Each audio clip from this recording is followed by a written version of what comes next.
Hello मित्रों, स्वागत है आप सभी का। आप सभी को मेरा नमस्कार। तो आज हम बात करेंगे, जब भी आप किसी लड़की लड़के को बिना प्रेम के बंधन में डालते हैं, आप फिर सोचते हैं कि इनको प्रेम हो जाए। आपकी मानसिकता ऐसी है और बिना प्रेम के आप विवाह करते हैं, फिर सोचते हैं कि विवाह प्रेम हो जाए। और बिना शादी से जो विवाह से प्रेम नहीं निकल सकता, प्रेम से विवाह निकल सकता है। प्रेम से विवाह आप कर सकते हैं, लेकिन विवाह से प्रेम कभी नहीं निकल सकता। आप सोचते हैं कि शरीर के तल पे शादी करा दिए हैं तो उनके भीतर प्रेम जन्म ले लेगा। उनका जो संबंध है वो शारीरिक संबंध है, न कि आत्मिक संबंध है। प्रेम कैसे होगा? वही फिर प्रेम नहीं हो पाता है तो वही 24 घंटे उपद्रव होते हैं घर में। कोई तलाक देता है, कोई झेल नहीं पाता, कोई आत्मघात कर लेता है, कोई किसको मारता है, किसको काटता है, यही सब होता है। और आपकी सोच है कि इनमें प्रेम हो जाए, और कोई प्रेम कर ले तो आपसे बर्दाश्त नहीं होगा। अगर आप 24 घंटा प्रेम की तो बात करते हैं, लेकिन संसार में एक भी व्यक्ति प्रेम कर लेना तो उसके विरोध में तत्क्षण पूरा समाज खड़ा हो जाता है।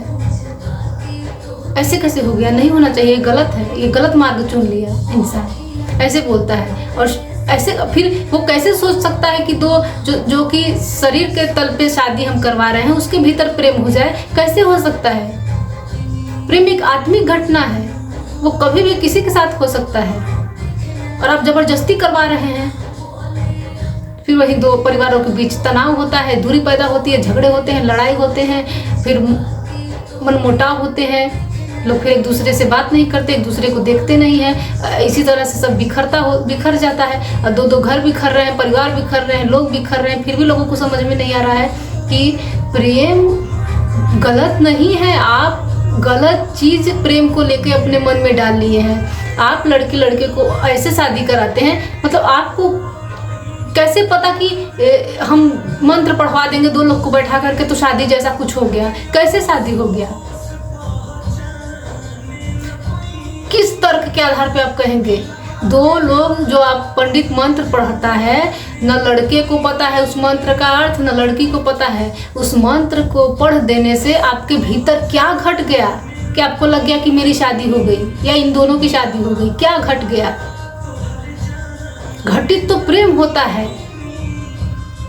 प्राकृतिक है, उसके लिए कुछ भी करना नहीं पड़ता है। किसी को दबाव नहीं देना है, न जोर जबरदस्ती कराना है। प्रेम ऐसी घटना है ही नहीं कि मैं कह दूं कि अब तुम्हारे सामने किसी को बैठा दूं तो प्रेम करो और तुम कर लो, हो ही नहीं सकता। तो प्रेम से विवाह निकलता है। प्रेम अगर किसी को हो जाता है तो बहुत बड़ी बात नहीं है, बहुत सुंदर चीज़ है, बहुत खूबसूरत चीज़ है।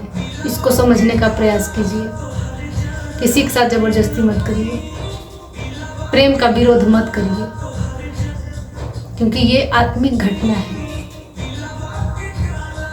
तो इतना ही कहेंगे कि प्रेम के विरोध में पूरा समाज रहता है हमेशा, तो विरोध न किया जाए, उसको समझा जाए। क्योंकि आप तो प्रेम कभी आपके जीवन में घटा नहीं, क्योंकि आपको वंचित रखा गया है, समाज वंचित रख दिया गया है कि देखो ये ऐसे नहीं होता है, ये ऐसे गलत होता है, किसी लड़के से बात करना गलत होता है तो मत करना। तमाम तरह के ऐसे गुरु लोग भी बैठे हैं ज्ञान देने के लिए, प्रेम के विरोध में बैठे रहते हैं और शादी के पक्ष में रहते हैं। खास तौर से ये ब्राह्मण लोग एक नंबर के ढोंगी होते हैं, उनके जंगल में तो कभी भूल के भी मत फंसिए।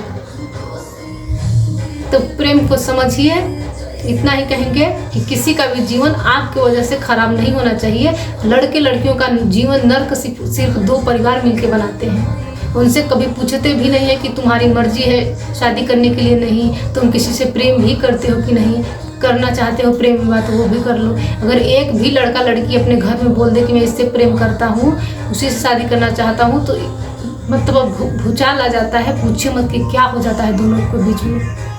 परिवार वालों के भीतर क्या ऐसी चीज़ें हो जाती है कि अरे ये तो नाक कटा दिया, ये कितना गलत कर दिया, मेरी इज्जत उछाल दिया। और तुम जो करते हो वो पूजा करने के लिए लड़की को भेजते हो। क्या होता है शादी के बाद? दोनों क्या करते हैं? एक दूसरे की पूजा करते हैं कि देवी देवता समझते हैं। और वो जो बेड देते हो किस लिए देते हो? तो इतना ही कहेंगे कि ये सब चीज़ें मत करिए। ये सब समाज जो भी चीज़ें बनाई हैं लड़के लड़कियां ही तोड़ सकते हैं। और आप विरोध करना सीखिए, गलत चीज़ों का विरोध करना सीखिए। इतना ही कहेंगे। धन्यवाद।